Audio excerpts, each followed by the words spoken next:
Hi everyone, I'm back again today. Topic today, waiting. Oh boy, yeah, we're all waiting for something, aren't we? I'm sitting outside now, a little change of scene. It's really warm out. You can see my backyard out there. I love my backyard. I'm sitting on my deck, and I've always kind of viewed this as a place to come and spend time with God and you commune with nature, so to speak, and it's a calming place for me. I've always enjoyed this backyard. It's a beautiful backyard, a great place to raise my children, which is what I did. Anyway, on to today. I know a few people that right now they're going through some things. This past week's been a difficult one. It kind of has for me too. There's been some challenges, but hey, that's part of life, I guess, isn't it? And yes, I'm waiting for some things too, prayers to be answered about my children, my grandchildren, just certain things for my own life that I'm waiting on. And it's sometimes, yes, it is hard to be patient sometimes. I mean, we all know that, right? But like I said, this past week has also been hard, nationally and everything, with everything that's going on. COVID's still kind of hanging and lurking in the background, or so we thought. Now with the rioters, some are peaceful protests, and that's great. But the rioters, they're kind of paid operatives, I believe. And then the tragic murder of George Floyd. And I know that we're mourning as a nation for these hideous, horrible things that happened. And my heart goes out to his family. Anyway, many ask, including Christians will ask this, where is peace in this storm? Both nationally and our own personal storms. Why is this happening? Well, 1 Peter 4:12 said, "Beloved, don't think it strange concerning the fiery trial, which is to try you as though some strange thing happened to you." I mean, the word states it's just going to happen. That's just the way it is. And if you had an explanation, kind of like what I talked about last week, if you had an explanation, would it really change anything? I mean, really, if you're trusting God in faith, you don't have answers, otherwise it wouldn't be faith. If you're trusting God, do you really need an answer? Would it change anything? And like I said last week, some things we'll only find out in heaven. Meanwhile, we keep our focus on God and His promises to us, and we trust, even when that seems ludicrous to the outside world. Isaiah 40:31, "But those who wait on the Lord shall renew their strength. They shall mount up with wings like eagles. They shall run and not be weary. They shall walk and not faint." I decided to look up some of the traits of eagles. I researched it on the internet. Anybody can look it up. And I found 6 of them. Okay, the first one is eagles fly at high altitudes. And I think most of us knew that. There's the low altitude birds.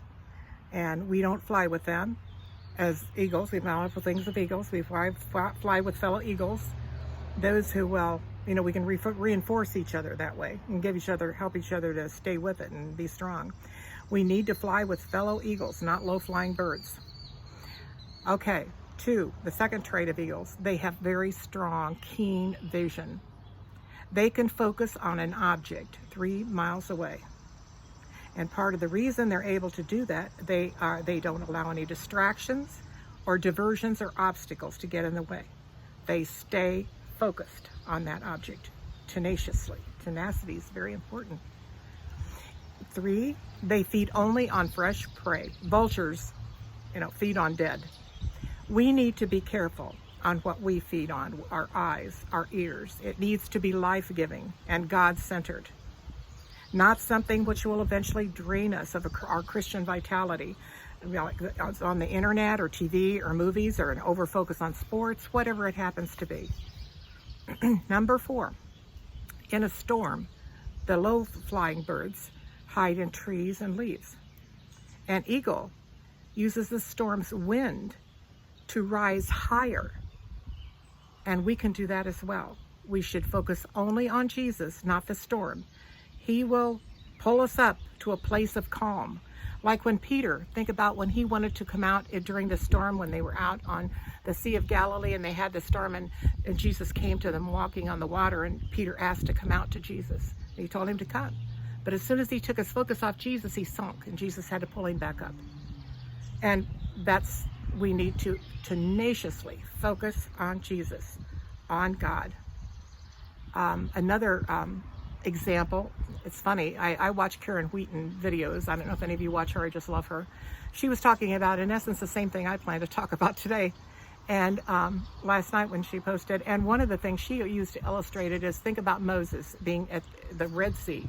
There's water, they can't get across, they're being chased by the Egyptians.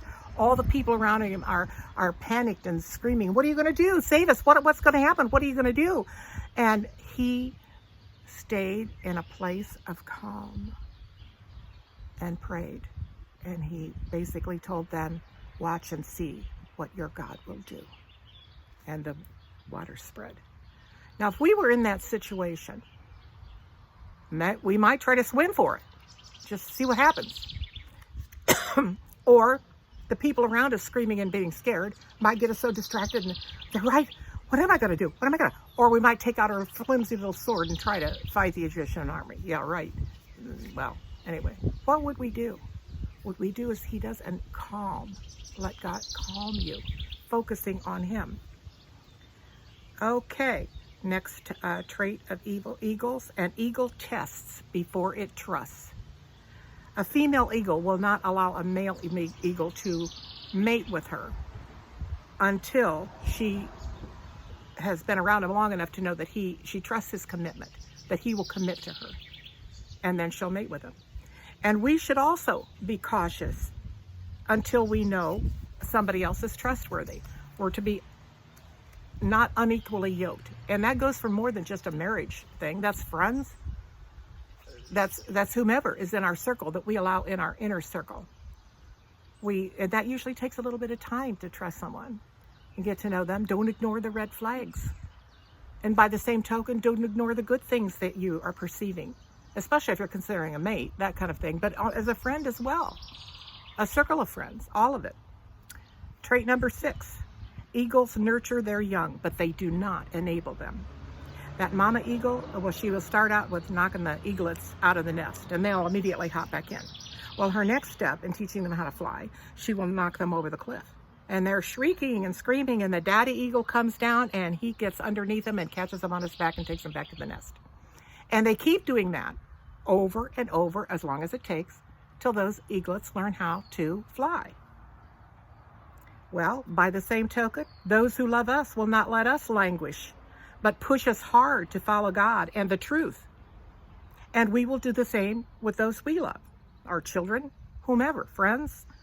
We will not hold back a hard truth so that they can continue in their pretty little delusions, their little unicorns and stars, or whatever it is. If we don't face hard truths, we're going to languish. We will languish. They will languish. If you love your children, do not enable them. Yeah, they may rebel immediately, at first, but they're already rebelling.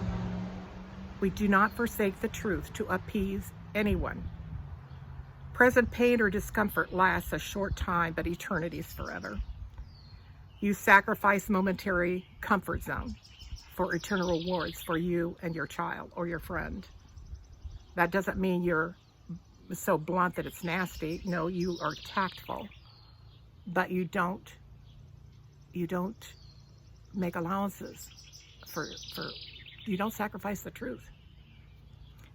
One of them is kind of hard for people. Jesus is the way, the truth, and the life. Nobody comes to the Father, but through him.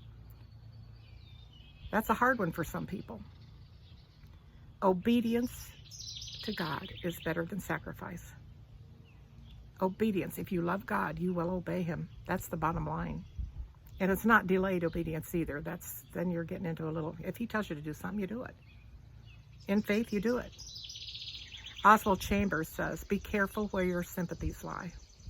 Be careful where your sympathies lie. Your sympathies, your allegiance has to be to God and what he wants you to do. It can't lie with your child or children or friends or those you know. It can't. God will make our path smooth and straight when it looks otherwise. Hebrews 6:10 says, for God is not unjust so as to forget your work, what you're doing and obeying, and the love with which you have shown toward his name, in having ministered and are still ministering to the saints, to your fellow believers, or to your children. God doesn't operate, though, on our timetable. We've talked about that before. He misses nothing. Again, he's meticulous in details, and I've shared some over the last few weeks with you. And he hasn't forgotten you either. Watch closely for his answer. It's coming. It's coming, for his arm is not short. Do you really think he can't do it? Most of our problems is when we say, but will he do it? Well, you either believe him or you don't. How long do we stand? Come up with that question. Ephesians 6:13 and 14. Therefore, take up the whole armor of God, we've talked about that before, that you may be able to withstand in the evil day, and in the days of waiting. And having done all to stand, stand therefore. We don't just, just flail. And that is a battle position. Standing, we're not, Joyce Meyer said, standing is not passive. We are standing, it's a battle position in rest and calmness and trust. He loves you. We trust him because he loves us. He will come through. And how long? Until. That's what Karen Wheaton has said. Until. Until it manifests. Until you receive the answer, one way or the other. The promises he's made you, you stand until. Yeah. Makes sense? Think about it. And you know by faith, Lord God, I know you love me. I know you're coming. It could be right around the corner. Don't be like the foolish virgins and not have enough oil. Be like the wise virgins. Keep your oil full. Could be any time. You do not know the day or the hour. Not just about his coming in general, but his coming, his answers to you. If you're waiting on a child or a grandchild to come home, I'm talking about both figuratively and perhaps literally. Come home to Jesus. Keep praying. Don't give up. Don't give up. Maybe it's an errant spouse you're waiting for in marriage. There could be troubles there.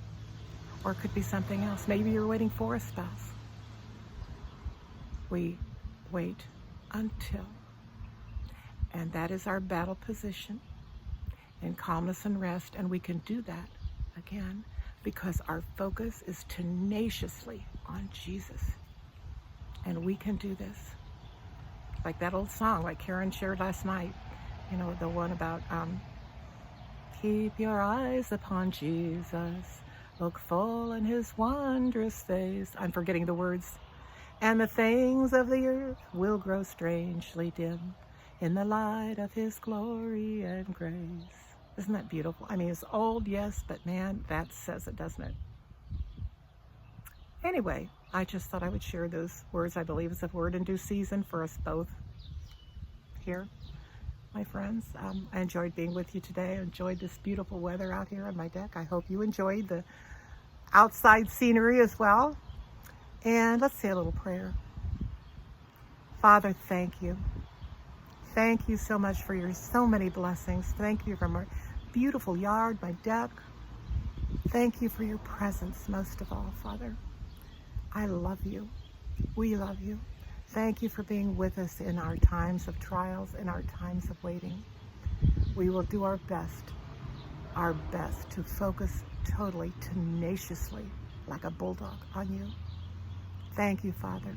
Thank you for strengthening us. Please strengthen my fellow believers out there, my friends.